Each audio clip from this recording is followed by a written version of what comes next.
യേശുവിൽ പ്രിയമുള്ളവരെ, ഇന്നലെ മാർച്ച് 19 വിശുദ്ധ യൗസേപ്പിതാവിൻ്റെ മരണത്തിരുന്നാളായിരുന്നുവല്ലോ. എല്ലാവരും ദിവ്യബലിയിൽ പങ്കെടുത്ത് ഊട്ടുനേർച്ചയിലൊക്കെ പങ്കെടുത്തിട്ടുണ്ടാവുമെന്ന് വിശ്വസിക്കുന്നു. ഇന്നലെ പള്ളികളിൽ വായിച്ച ബൈബിൾ ഭാഗം വിശുദ്ധ മത്തായി ശ്ലീഹ എഴുതിയ സുവിശേഷം 1-ാം അധ്യായം 18 മുതൽ 25 വരെയുള്ള തിരുവാക്യങ്ങളായിരിക്കും. അതിൽ പല സംശയങ്ങളുമുള്ള ഭാഗങ്ങളാണ്. അപ്പോൾ നമുക്ക് ആ ഭാഗമൊന്ന് വായിക്കാം.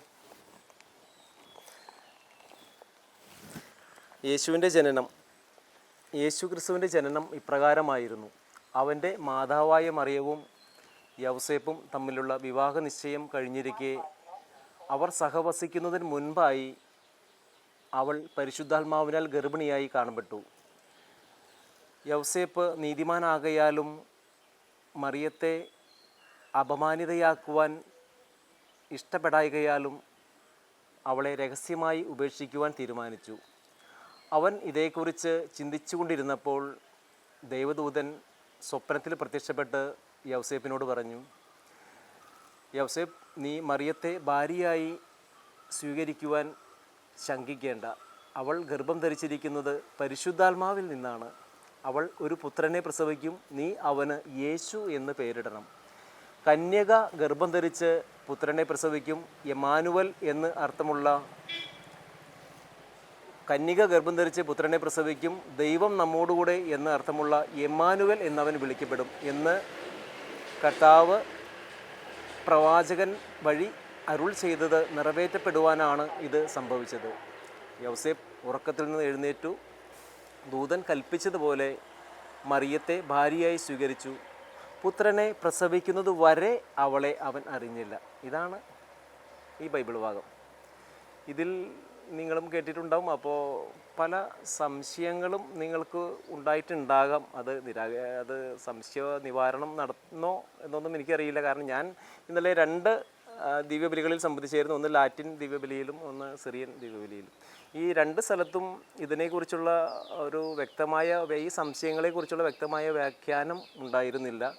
ഒരു സ്ഥലത്ത് പറഞ്ഞത് പിതാവിൻ്റെ ഗുണങ്ങളെക്കുറിച്ച് കുറച്ച് പറഞ്ഞു. പിന്നെ മറ്റൊരു ഇതിനോട് ബന്ധപ്പെട്ട ഒരു കഥയും പറഞ്ഞ് അവസാനിപ്പിച്ചു. മറ്റൊരു ഒരു സ്ഥലത്ത് പറഞ്ഞത് യൗസേപ്പിതാവിൻ്റെ മാധ്യസ്ഥത്തെക്കുറിച്ചാണ് പറഞ്ഞത്. യൗസേപ്പിതാവ് മാധ്യസ്ഥനാണ്, പല കാര്യങ്ങളുടെയും മാധ്യസ്ഥനാണ്. ഒരു 4-5 കാര്യങ്ങളുടെ മാധ്യസ്ഥനാണ് എന്ന് പറഞ്ഞാൽ ഇന്നത്തെ കാലഘട്ടത്തിൽ നമുക്ക് ഉറക്കമില്ലാത്തതാണ് ഏറ്റവും വലിയ ബുദ്ധിമുട്ട്. കാരണം പല കാര്യങ്ങളെയും കുറിച്ചുള്ള ആകുലതയാണ്.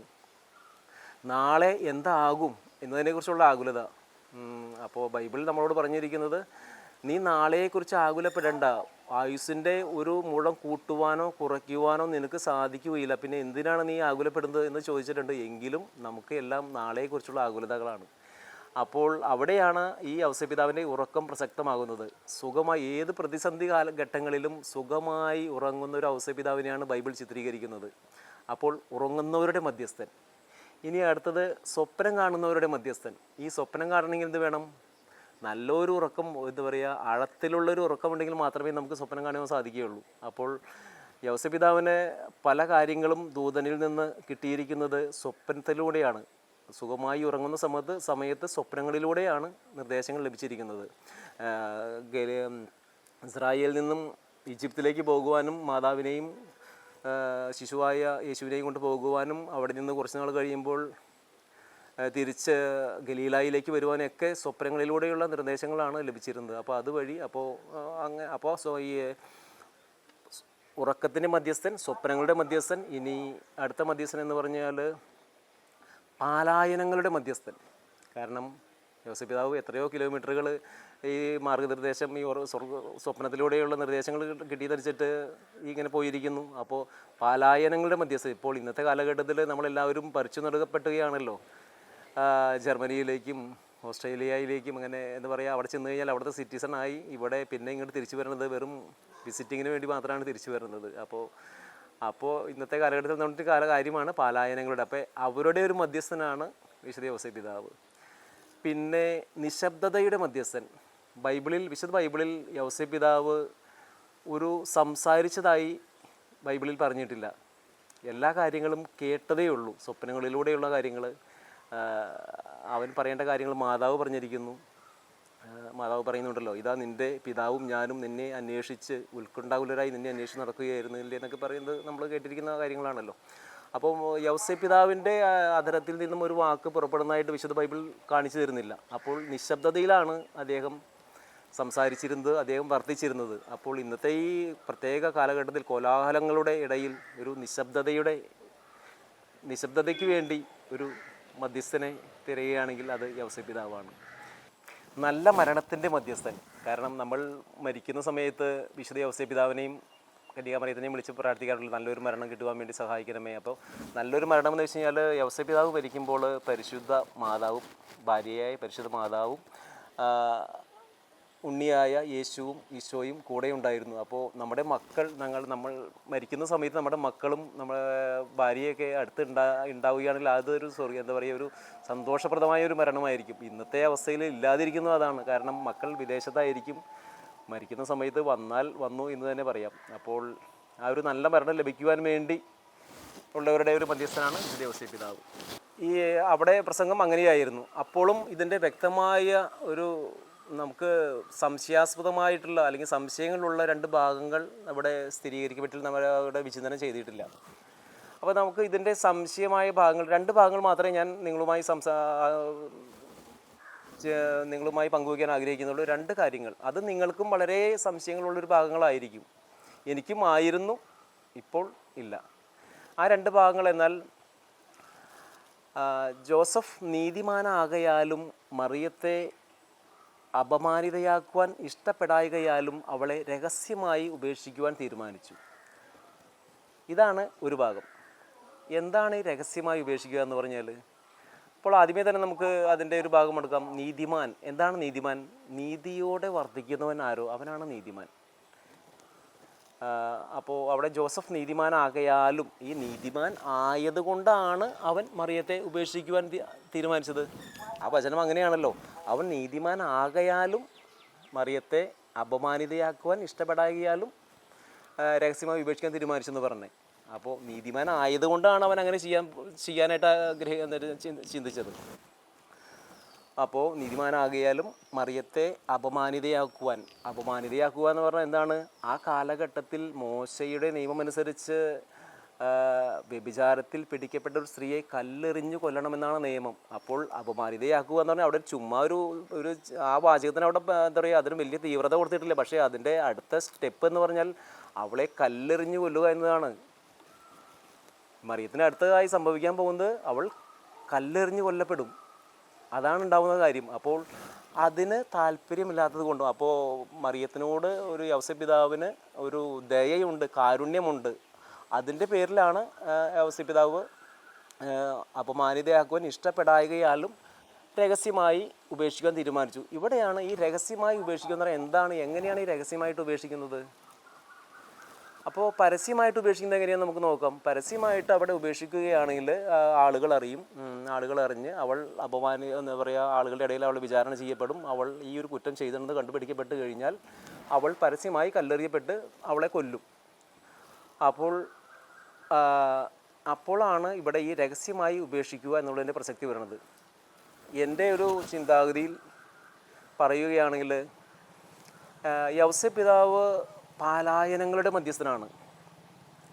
അപ്പോൾ മറിയത്തിന് അവിടെ ഒരു ബുദ്ധിമുട്ടുണ്ടാവാൻ പാടില്ല. എന്നാൽ അവൻ്റെ നീതിബോധം എന്ന് പറഞ്ഞാൽ എന്താണ്? മറ്റൊരാളുടെ ഗർഭത്തിൻ്റെ ഉടമസ്ഥാവകാശം ഞാൻ പേറുന്നത് അല്ലെങ്കിൽ എന്നിൽ നിക്ഷിപ്തമാകുന്നത് ശരിയല്ല, അത് തിന്മയാണ് എന്നുള്ളതാണ് അവരുടെ നീതിബോധം. ഇതൊരു മാനുഷിക നീതിബോധമാണ് കേട്ടോ. മറ്റൊരാളുടെ ഗർഭത്തിൻ്റെ ഉത്തരവാദിത്തം ഞാൻ ഏൽക്കുന്നത് തിന്മയാണ് എന്നുള്ളതാണ് അവരുടെ നീതിബോധം. അതുകൊണ്ടാണ് അവൻ നീതിമാനാകയാലും എന്ന് അവിടെ പറഞ്ഞിരിക്കുന്നത്. അപ്പോൾ അവിടെ സംഭവിച്ചിട്ടുണ്ടാകുന്ന കാര്യമെന്ന് പറഞ്ഞാൽ, അവൻ ആരോടും പറയാതെ, വീട്ടുകാരോടും നാട്ടുകാരോടും സ്വന്തം മാതാവിനോടും പറയാതെ അവൻ നാട് വിട്ടുപോയി. കാരണം അപ്പോൾ ഇവിടെ മറിയത്തിന് കുഴപ്പമില്ല, അവൻ്റെ നീതിബോധത്തിന് പ്രശ്നമില്ല. അപ്പോൾ അതാണ് അവിടെ സംഭവിച്ചിട്ടുണ്ടാകുക. എന്തൊരു കാരുണ്യവാനായ ഒരു എന്താ പറയുക, അവൾ കല്ലെറിഞ്ഞു കൊല്ലപ്പെടും, അത് അറിഞ്ഞു കഴിഞ്ഞാൽ അതില്ലാതിരിക്കാൻ വേണ്ടി അവളോട് ദയ കാണിക്കുന്ന നോക്കിയും പരിശുദ്ധ മറിയത്തോട് ദയ കാണിക്കുന്ന നോക്കിയും. അപ്പോൾ അവന് എത്രയോ അവനെ പ്രകീർത്തിക്കണം യൗസപിതാവിനെ. ഒരാൾ ഇത് നോർമലി നമ്മുടെ ഒരു ഇതിനകത്തൊക്കെ ആണെങ്കിൽ ഇങ്ങനെയൊരു അവസ്ഥ ആണെങ്കിൽ അവളെ എങ്ങനെയെങ്കിലും പരമാവധി ക്രൂശിക്കാനായിട്ട് നമ്മൾ നോക്കുകയുള്ളൂ, ശരിയല്ലേ? അപ്പോൾ ആ അവസ്ഥയിൽ നിന്നും അവൻ്റെ മനസ്സ് നോക്കി എത്രയോ സഹജീവികളോട് കരുണ കാണിക്കുന്നവനാണ്, അല്ലേ? ശരിയല്ലേ? അപ്പോൾ ആ ഭാഗം ഏകദേശം ക്ലിയറായി എന്ന് തോന്നുന്നു, അല്ലേ? ഇനി രണ്ടാമത്തെ ഭാഗം എന്ന് പറയുന്നത്, പുത്രനെ പ്രസവിക്കുന്നത് വരെ അവളെ അവൻ അറിഞ്ഞില്ല. അതിനുശേഷം എന്തായിരിക്കും? അറിഞ്ഞോ അറിഞ്ഞില്ലയോ? അതിനെക്കുറിച്ച് ഒരു വ്യാഖ്യാനവും ഞാൻ കേട്ടിട്ടില്ല. നിങ്ങൾ കേട്ടിട്ടുണ്ടോ? അപ്പോൾ ഇതാണ് ഇനി നമ്മൾ ചിന്തിക്കേണ്ട കാര്യം. പുത്രനെ പ്രസവിക്കുന്നത് വരെ അവളെ അവൻ അറിഞ്ഞില്ല. അപ്പോൾ അതിനുശേഷം ഈ പുത്രനെ പ്രസവിക്കുന്നത് വരെ അവന് സ്വപ്നങ്ങളിലൂടെയുള്ള നിർദ്ദേശങ്ങളാണ് കിട്ടിയിരുന്നത്. ഏത്? അവൾ ഗർഭവതിയായിരിക്കുന്നത് പരിശുദ്ധാത്മാവിൽ നിന്നാണ്, നീ ശങ്കിക്കേണ്ട, അവളെ ഭാര്യയെ സ്വീകരിക്കാൻ ശങ്കിക്കേണ്ട എന്നൊക്കെ പറയുന്നത് അവൻ സ്വപ്നങ്ങളിലൂടെ കേട്ടിരിക്കുന്ന കാര്യങ്ങളാണ്. അവന് യാഥാർത്ഥ്യമായിട്ട് അവന് ഒന്നും ലഭിച്ചിട്ടില്ല. സ്വപ്നത്തിൽ കണ്ടു, അതനുസരിച്ച് അവൻ പ്രവർത്തിക്കുന്നത് മാത്രം. പക്ഷേ പുത്രനെ യേശുവിനെ പ്രസവിച്ചത് മുതൽ അവൻ എന്തെല്ലാം കണ്ടു? ജ്ഞാനികൾ യേശുവിനെ നക്ഷത്രം നോക്കി അവനെ അന്വേഷിച്ച് വന്നു. നക്ഷത്രം യേശു ക്രിസ്തു കിടക്കുന്ന പുൽത്തൊട്ടിൻ്റെ മുകളിൽ വന്ന് നിന്നു. അങ്ങനെ എന്നിട്ട് രാജാക്കന്മാർ, ജ്ഞാനികൾ വന്ന് എന്നിട്ട് പറയാണ്, ഞങ്ങൾ ഇത്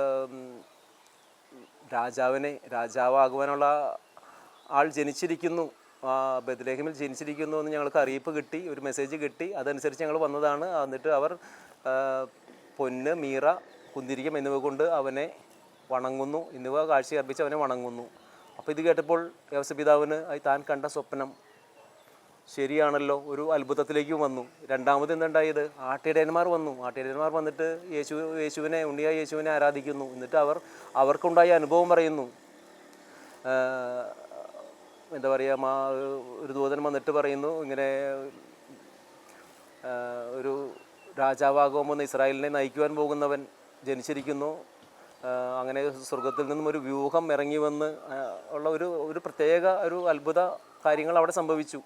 അത് വന്ന് ഇവരോട്, ഈ ശിഷ്യന്മാർ യൗസേപ്പിതാവിനോടും മാതാവിനോടും അവർ വിവരിക്കുന്നുണ്ട്, ആട്ടിടയന്മാർ. അപ്പോൾ അത് കേട്ടു. അത് ഈ 2-3 കാര്യങ്ങൾ കേട്ടതോടുകൂടി യൗസേപ്പിതാവിന് മനസ്സിലായി, ഇത് ഒരു സാധാരണ സ്ത്രീയല്ല. എൻ്റെ മുമ്പിൽ നിൽക്കുന്നത്, എൻ്റെ ഭാര്യ എന്ന് പറഞ്ഞ് നിൽക്കുന്നത് ഇതൊരു സാധാരണ സ്ത്രീയല്ല.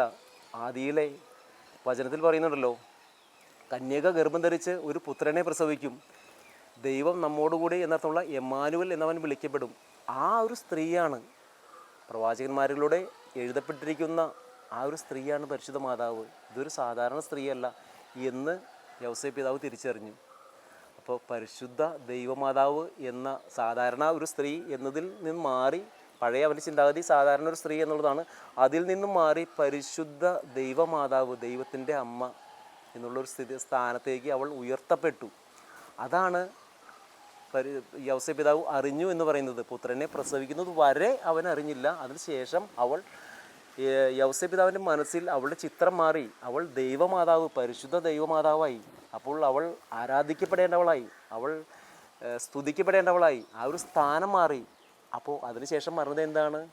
കാര്യം ക്ലിയറായിട്ട് മനസ്സിലായില്ലേ നിങ്ങൾക്ക്?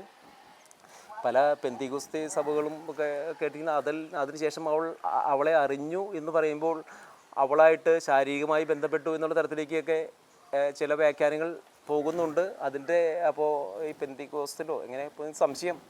അപ്പോൾ ഇതല്ല അറിഞ്ഞത്, അവൾ പരിശുദ്ധ ദൈവമാതാവാണെന്ന് അറിഞ്ഞു. അവൾ സ്തുതിക്കപ്പെടേണ്ടവളാണ്. ആദിയിലെ വചനത്തിൽ പറഞ്ഞിരിക്കുന്ന ആളാണ് കന്യക. ആ കന്യകയാണ് ഈ സ്ത്രീ എന്ന് അവൾ അറിഞ്ഞു. ഇതാണ് ആ ഒരു അറിഞ്ഞു എന്നുള്ളതുകൊണ്ട് അവിടെ വർത്തിക്കുന്നത്, അനുമാനിക്കുന്നത്. നിങ്ങൾക്ക് ഈ ഭാഗം വളരെ കൃത്യമായി മനസ്സിലായി എന്ന് ഞാൻ വിചാരിക്കുന്നു. ഇതിൽ ഞാൻ ഈ പറയുന്ന കാര്യങ്ങളിൽ എന്തെങ്കിലും സംശയങ്ങൾ നിങ്ങൾക്കുണ്ടെങ്കിൽ നിങ്ങൾ എന്നെ വിളിക്കുക, നേരിട്ടോ അല്ലാതെയോ വാട്സപ്പ് വഴിയോ എങ്ങനെ വിളിക്കുക.